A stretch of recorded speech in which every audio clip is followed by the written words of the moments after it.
Kwa hiyo Mungu ni mwaminifu. Kama Petro alisimama na Mungu, na wewe kasimame na Mungu katika jina la Yesu. Tuko mwishoni mwa mwaka, wapendwa katika Mungu. Yako mengi ya kutisha, yako mengi ya kuogopesha, yako mengi ya kutusumbua, lakini tunaye Mungu. Usisikilize dunia inavyosema, msikilize Mungu anavyosema. Usitazame dunia inavyotazama, tazama kama Mungu anavyotazama. Sema amina, sema amina, sema amina, sema amina, sema amina. Usiogope, usiogope. Mungu akifunulia macho yako, kupata unachotaka sio shida, kupokea unachotaka sio shida, kuvuka unapotakiwa sio shida.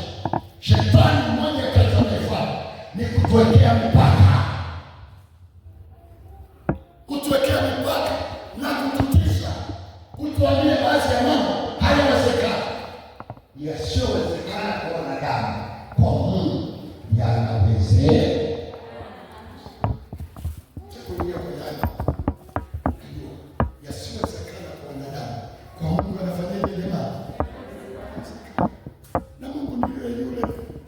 Aliyesema mkono wake sio mfupi hata usiwezi kufanyaje. Jamani, tunamhitaji Mungu jioni ya leo, ameokoa. Awe hapa Magole, awe kwa njia ya TV, awe kwenye familia, awe mahali popote, ninakuombea, pokea roho